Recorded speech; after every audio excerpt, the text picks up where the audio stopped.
Mobile, তারপর আমার ব্যাগে স্কুলের ব্যাগের টাকা ছিল, 14,000 টাকা ছিল, ফোন ছিল, এগুলো ছিনতাইকারীরা আমার ভয় দেখায় নিয়ে গেছে। যেদিন ঘটনা ঘটছিল ওই দিন গেছিলাম আমি মামলা করার জন্য।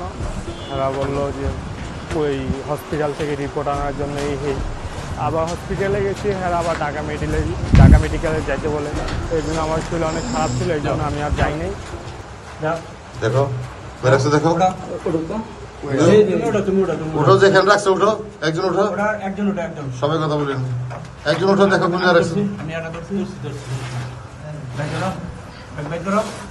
নিচে যাও, নিচে যাও, হাতটা খেয়াল রাখেন, ব্যাগটা হাতে নেন, একজন ব্যাগটা হাতে নেন। হ্যাঁ হ্যাঁ হ্যাঁ, আলো তো যান, টেনে যান, টেনে যান।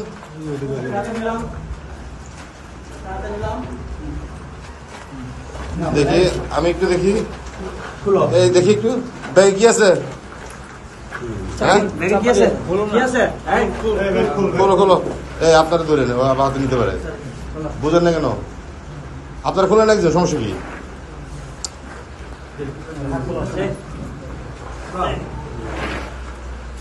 ওটা ওর হাতে ধরে রেখে নেন।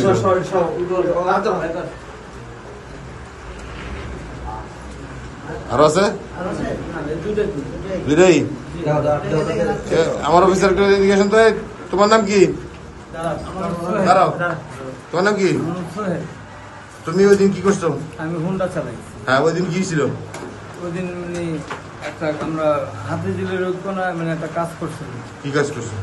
চিন্তাই করছিলাম। আচ্ছা, এই চাপাতি কার কাছে ছিল? একটা ছিল ওর কাছে। ওর নাম? তোমার নাম কি? মোহাম্মদ হৃদয়। হৃদয়। তো চাপাতি পাইছি তুমি? চাপাতি ছিল, ব্যাগেই ছিল। ব্যাগ খুব পেয়েছো? ব্যাগ তো এই যে এই ব্যাপারে থাকে, কার জানি না। ব্যাগটা কার? তোমাদের? না না, কার? আমার না, আমার এগুলি নাই স্যার। আচ্ছা, তো এই ছেলেরা খুব পাইছে কেন? এই ছেলের আমি কোপাই নেই। তোমার তো চাপাতি ছিল না একটা? জি ছিল। হ্যাঁ, তো চাপাতি নিয়ে চিন্তা কি কি পাইছো? চাপাতি নিয়ে যা পাইছিল, শামিম পাইছিল, একটা ফোন পাইছিল। মানে তোমার লগেরই তো, তোমার সাথেরই তো? হ্যাঁ। তুমি একই উদ্দেশ্যে গেছো, তাই না? আর তোমার কি হুন্ডা কই? হুন্ডা তো নিয়েছি আমরা নিয়ে এসেছি না? হুন্ডার রং চেঞ্জ করে নিয়েছো, আগে সাদা কালার ছিল না? জি। পরে এখন এখন ওই যে কি কালার, পেস্ট কালার। কবে করছো? হিসাব মানে মনে নেই, কিন্তু আমরা ওই কাজটা 2 দিন পর কোথা থেকে করছো? করছিলাম মিরপুর 10। মানে কালার চেঞ্জ করে যাতে ধরে না পড়ো, তাই তো? আচ্ছা, ঠিক আছে। আর ইয়ে কই, তোমার নাম হচ্ছে কি? আমার সোহেল। তোমার নাম? হৃদয়। হৃদয়। আর একটা ছেলে কি শামিম? শামিম। সে কই? সেই তো মানে আছে, মানে হলে এলাকায় আছে, নাহলে মানে একটু কোনো সাইড। তোমাদের সাথে লোকই তো? জি। চলো, ওরা ধরাই দিবে।